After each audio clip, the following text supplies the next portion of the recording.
안녕하십니까, 광닭입니다. 자, 오늘은 여기 보시는 이 외대파의 씨앗을 직접 채취하는, 즉 자가 채종 방법을 말씀드리도록 하겠습니다. 외대파 심어 가꾸시는 분들은 이 방법 모르실 리가 없는데요. 혹시라도 초보자분들 중에 이 씨앗을 채종하는 방법을 모르시는 분들이 계실 수도 있을 것 같아서 한번 준비해 봤습니다. 그리고 마침 현재 이 남겨놓은 이 외대파가 그 단계를 설명하기에 아주 좋은 그 형태를 다 가지고 있어요. 그래서 오늘 제가 이 외대파를 가지고 자가 채종하는 방법을 설명을 한번 드려보도록 하겠습니다.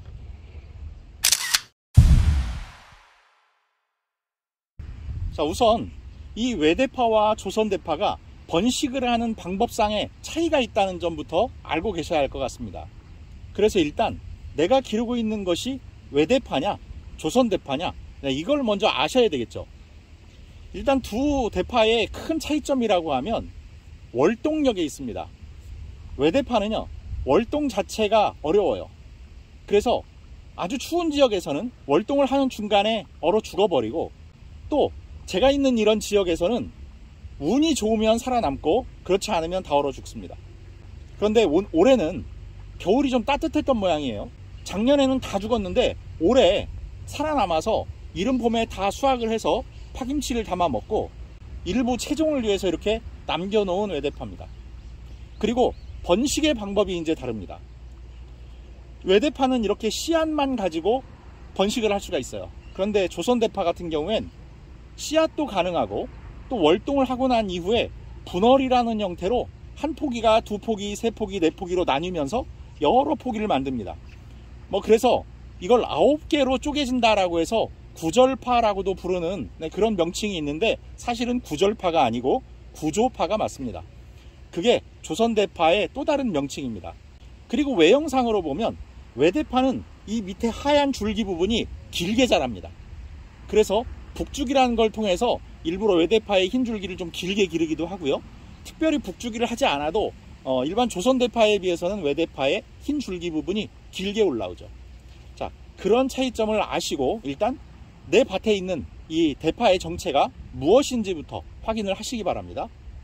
자, 그러면 이제 이 외대파의 이 채종 단계별로 한번 보도록 하겠습니다. 여기 보면 이렇게 아무것도 안 달려있는 잎이 있고요. 그 다음에 이렇게 뭔가 무슨 열매처럼 이렇게 달려있는 게 있고, 그 다음에 이렇게 털이 송송송송 나 있는 게 있고, 이거에 비해서 좀 더 거뭇거뭇한 이런 종류가 있습니다. 외대파가 봄에 이제 이렇게 다시 새순으로 올리고 성장을 하다가 수확이 안 되고 계속 남아있게 되면 이렇게 꽃대라는 걸 올립니다. 이것을 추대라고 합니다. 그러면 초기에 이런 형태를 띠게 됩니다. 지금 보면 하얀 막 안에 뭔가가 잔뜩 들어 있습니다. 이렇게 막이 감싸고 있는 형태예요. 이런 단계를 넘어가게 되면 여기 보시는 것처럼 이제 그 하얀 막이 벗겨지면서 꽃이 피듯이 안에서 이렇게 꽃송이들이 나옵니다. 보이시나요? 예, 예쁜 꽃이 필 것만 같은 그런 꽃송이들이 안에서 나와요. 그렇게 나오게 되면 이제 이 단계를 거쳐서 2단계가 됩니다. 이건 아직 밑에 이렇게 하얀 껍질이 남아있죠.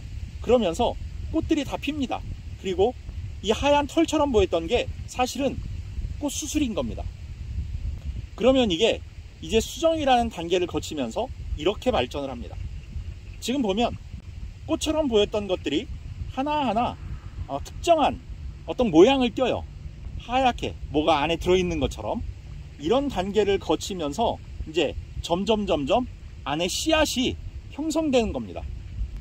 그러다가 여기 보시는 이것처럼 안에 까만 씨앗이 보일 정도로 거뭇거뭇해지면서 하나하나의 개체가 굵어지는 모습을 볼 수 있어요. 그러면서 이렇게 언뜻 비교만 해봐도요, 흰색과 약간 거뭇거뭇해 보이는 그 차이가 있으시죠? 이런 차이가 생깁니다. 이게 바로 안에 거뭇거뭇한 씨앗들이 형성되고 있기 때문이에요.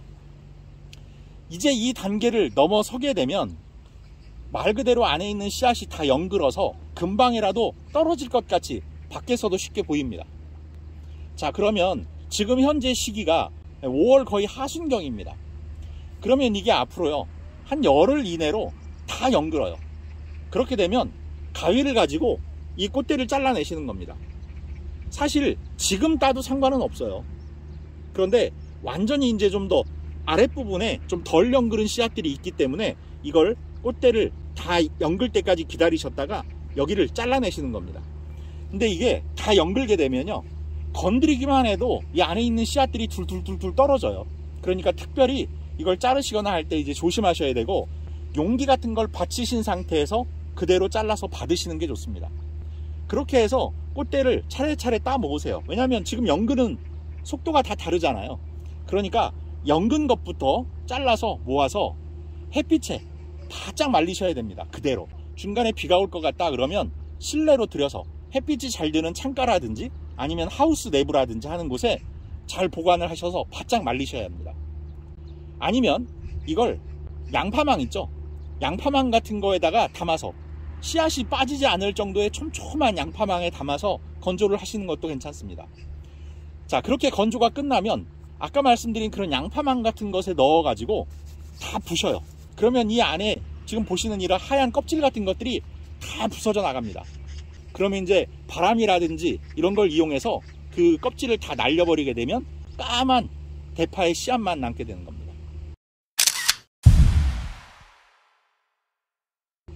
자, 그렇게 해서 밀봉을 잘 하셔야 돼요. 보관을 할 때는 비닐봉투 같은 것에 밀봉을 잘 하셔서 습하지 않고 시원한 곳에 보관을 하셨다가 이제 가을에 다시 파종을 하시게 되면요, 겨울이 되기 전에 어느 정도 성장을 합니다. 그러면 그 상태로 월동을 시키셔야 되는데, 역시 추운 지방에서는 월동이 안 된다 그랬어요. 특히 그런 어린 싹들은 더더욱이 월동이 잘 안 됩니다. 그러면 뭐 조그만 미니 터널을 설치하시던지 해서 보온 조치를 해주시던지, 아니면 아예 가을에 파종하지 마시고 아주 이른 봄에 2월이나 3월경에 포트를 이용해서 파종을 하시는 거예요. 그렇게 파종하셔서 보온이 충분히 되는, 그리고 온도가 이 대파의 발화 적정 온도인 25도씨 이상을 만들 수 있는 어떤 공간에서 발화를 시키셔야 되는데, 그게 사실 쉽지가 않습니다. 그러니까 그럴 경우엔 기다리셨다가 봄에 좀 따뜻한, 완전히 따뜻해지는 그런 봄 날씨가 되면 포트에 파종을 해서 발화를 시키셔서 밭에 옮겨 심으면 되겠습니다. 그런데 이 대파는 옮겨 심거나 할 때 뭐가 필요하냐면 반드시 토양 살충 작업이 필요합니다. 그리고 나중에 좀 성장을 하게 되면 잎에도 살충 처리가 필요해요. 왜냐하면 그 잎굴파리나 이 고자리파리 같은 해충들이 제일 좋아하는 게 그런 파 종류예요. 향이 나잖아요. 그러니까 그걸 맡고 달려옵니다. 그래서 잎굴파리는 잎에 영향을 주고, 고자리파리 같은 경우에는 땅에 알을 낳아서 뿌리를 해치는 그런 해충들입니다. 그러니까 잎과 뿌리 부분에 해충 관리를 잘 하셔서 재배하셔야 되는 게 이 대파가 되겠습니다. 자, 오늘 말씀드린 방법으로 한번 재미삼아서라도 해볼만 합니다. 그래서 혹시 지금 아직도 밭에 외대파가 이렇게 남아있고 이렇게 꽃망울을 달고 있다라고 하면 그걸 뽑아서 버리지 마시고 이렇게 자가체종을 하는 재미도 한번 느껴보실만 합니다. 자, 쓸모가 많은 대파의 자가체종 방법 오늘 한번 알아봤습니다. 풍성한 수확 응원하겠고요. 구독, 좋아요, 알림 설정 부탁드리면서 인사드리겠습니다. 감사합니다.